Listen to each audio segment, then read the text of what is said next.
What's up guys? In this video, I'm going to be talking to you about how to grow on social media and how it's helped me launch my art career. I want to give you guys some tips and pointers here and there about things to look out for. And I think this video is going to be very helpful for people who are looking to pursue an independent creator kind of career, as well as for people who might be in the professional industry who want to leverage social media to showcase their work. A little bit about me. I started my Instagram account back in 2018 and never really gained too much traction. I posted fan art for a good while, and over the past year and a half or so, I've been able to get from 15,000 followers all the way up to 1.2 million that you see today. So all of the learning experiences that I've had on social media are still very fresh in my mind, and I want to share some of that with you guys because whether you like it or not, social media is a huge part of being an artist nowadays for most people, and it's something that we've all thought about at one point or another. So I have a few key pieces of advice that I think helped me out the most, things that I wish I knew about when I started on social media.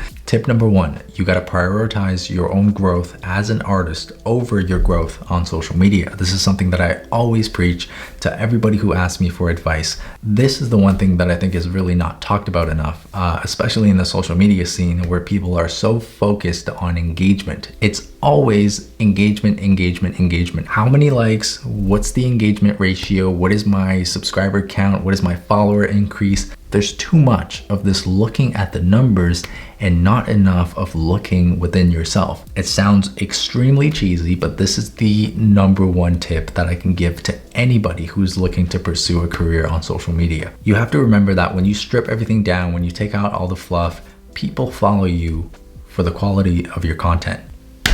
That's it. So if the quality of your work is not at the highest level that it could be, you're not going to get followers and engagement just by trying new things, like for example, posting at a different time, posting at a different frequency. None of that is going to help you if you don't have the foundation of quality. From my experience on social media, it's very hard to block out the distraction of looking at the engagement, thinking what are other people going to like. This is something that's always going to be in your subconscious. It's something that you're always going to think about when you're drawing, but you just got to work to make sure that you're not letting that take a higher priority than your own growth as an artist. So here's my personal story, okay? Back when I started my account, I was doing a lot of fan art. I was focusing on characters. I was trying to look for characters that I think would be very popular. I was looking for, do I do a white background or do I do a colored background? Do I do light or dark? What gets more likes? What gets shared more? What gets more follows? I was focused on that. And I was thinking, okay, what's the next character I could do that's really popular that most people are gonna know? And that's something that I focused on for, a couple of years, and I was pretty stagnant. But what really clicked for me was when I decided, okay, you know what, screw this. I'm going to focus on myself, on my own learning. I know I've got a long way to go in my own skill set. So I am going to work on this, and I'm going to try to express myself in an authentic way. And that's where you get the paintings that I have today. That's where people really are able to connect with it. I really pour my heart out into these. I put a lot of feeling and emotions behind them, basing it off of, just very raw human emotions and experiences. And it's just stuff that I care about. And in the process, I'm also learning. I'm trying to build up my skill set because I know I'm not the best artist that I can be. I know that I could get better. And that's something that I want to work on. And it just so happens that people connect with that way more than the artificial attempts at boosting engagement. Long story short, don't do it for the gram, do it for you. Don't let nobody tell you what to do. Here's a snapshot of your priorities, okay? Growing as an artist, growing on social media. This comes first. I think this leads perfectly into our second point, talking about prioritizing yourself. You have to also invest in yourself. I think if art is something that you want to take seriously, this is something that you want to do every single day, and this is something that you're going to make money off of and make a living off of, you have to invest in yourself. And for me, when I started doing this, I was a broke university student, so it was very hard for me, but I decided to get myself a Wacom Cintiq Pro 24. This is a painful memory, but it basically wiped out my entire bank account. But I told myself this is what I wanted to do, and I wanted to do it well. So I had to invest in my equipment and my setup to make it as comfortable for me as possible, to make me actually sit down here and want to work. Now, do you need top of the line equipment like this? I don't think so, okay? You can start off with something very basic, but the point is, if there's anything in your setup that is holding you back, right? If your computer crashes every 20 minutes using Photoshop, Invest in yourself. This is something that you want to do. This is something that eventually is going to pay off. Take the L for now. It's going to pay off later, hopefully. But this is also one of the things that I just personally learned from this journey. It's that you really have to invest in the things that you're going to be doing a lot. You know, I bought an expensive camera that I should not have been able to afford, bought an expensive microphone that I should not have been able to afford. But you know, after putting in countless hours of work, these things have all paid themselves off. And I'm so glad that my past self decided to invest in my present self. And I've been personally working with Wacom products for the entirety of my digital art career. So if you look at any of my YouTube videos, I'm either working on this big boy or I have them in the background. And honestly, it's an absolute honor getting to know the team at Wacom and being able to work with them. It's like a childhood dream come true, you know? The point is, if there's anything in your setup that's holding you back, whether it be your drawing tablet, your table, your computer, your camera, or your microphone, invest in yourself. Make sure that you give yourself the opportunity to succeed. And that brings us to point number 3, which is maintaining consistency. I think this is one of the hardest things to do about being a social media artist, because you're working on your own schedule. So it's like you can technically do whatever you want. You can technically post whenever you want. But in order to actually become successful, you have to do it consistently. I think consistency plays a huge part in separating the people who drop out midway through and the people who are successful. Now, when I say consistency, I'm mostly referring to consistency in your schedule. You have to hold yourself accountable to a good schedule, okay? You have to find something that works for you. Do you want to post every 2 days? Do you want to post every 3 days? Do you want to upload a video onto YouTube every single week or every other week? Find something that works for you and run with it, and make sure that you are holding yourself accountable for the times that you set for yourself. For example, when I upload a YouTube video, I'm currently doing every Tuesday, and I always upload at 11:45 a.m. Eastern time. Now, is there any rhyme or reason for that time? Not really. Does it give me higher engagement? Not really. It's just the time that I picked for myself that allows me to really hold myself accountable. Having that 11:45 mark there gives me a solid deadline that I could work towards. It's just something that I use to stay disciplined and keep myself on schedule. On Instagram, I'm posting every 3 days, and I'm posting at exactly 12:10 p.m. Now, does that mean you guys have to post at that time and on the specific days?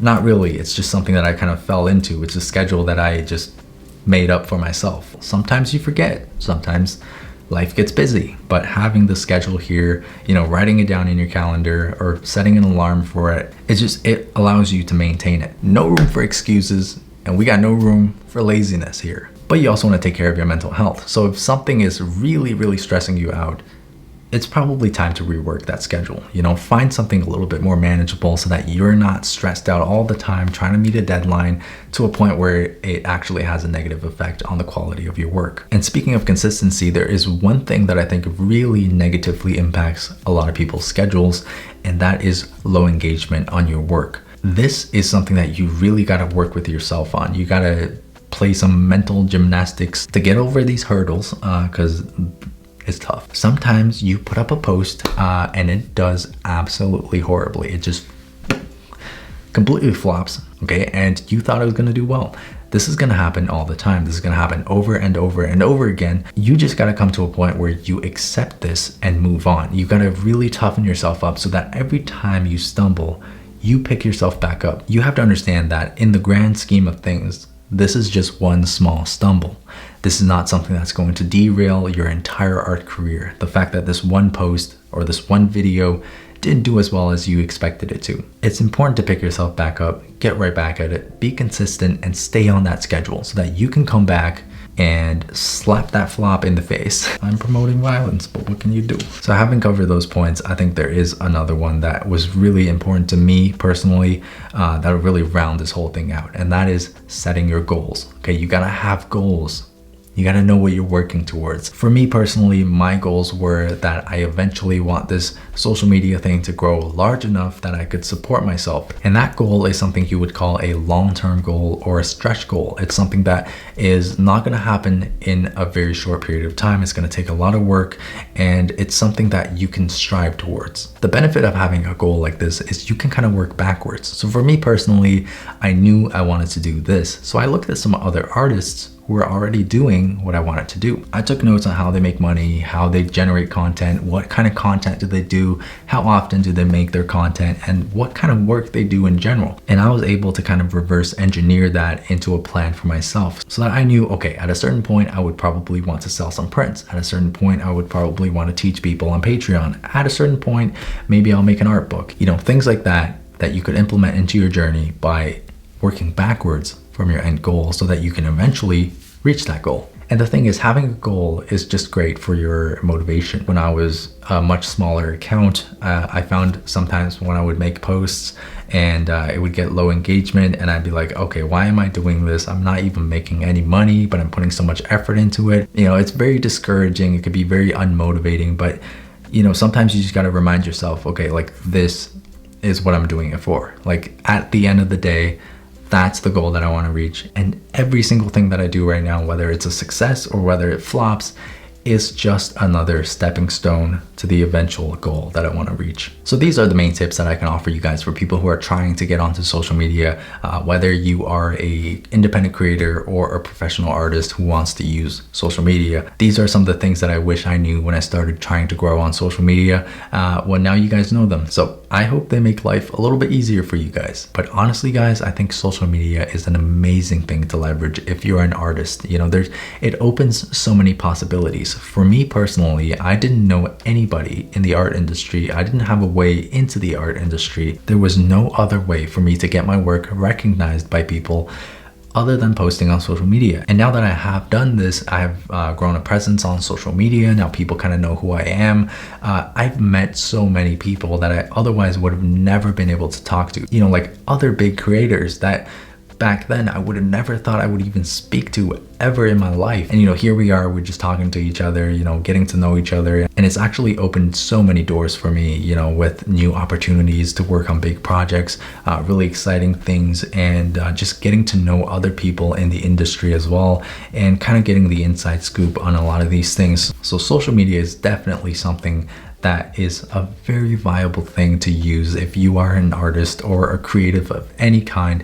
It's a great platform for you to market yourself, for you to get yourself out there, for people to know you, and for you to potentially reach new opportunities. And for me personally, you know, prioritizing myself, investing in myself, and staying consistent with this thing and getting to where I am today is something that I'm super thankful for my past self for doing. This is the dream job for me. And if your dream job is working as a content creator, or your dream job is working in the industry but having a good social media presence on the side, you know, like an Ethan Becker, Aaron Blaze, Snaddy, Ilya Kushinov, all the professionals who happen to leverage social media on the side to do other fun projects for themselves. There's just so many possibilities with this. And if that is something that really speaks to you, you are that person who you look at that and you're like, that's my dream job, go for it. That's all I gotta say.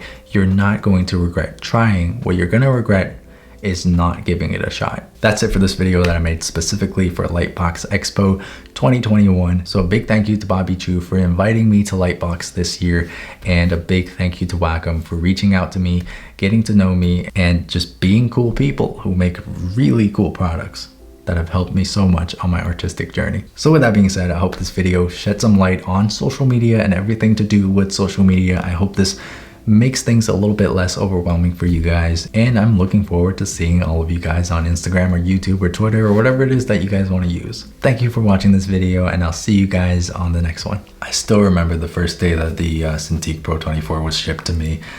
I was like, what have I done? You know, I'm looking at my bank account, looking at this, looking back at my bank account, looking at this. I was like, this thing better work out, Sam. Otherwise, you're kind of screwed. It did work out. Bet on yourself, guys. Invest in yourself. Believe in yourself. You got this.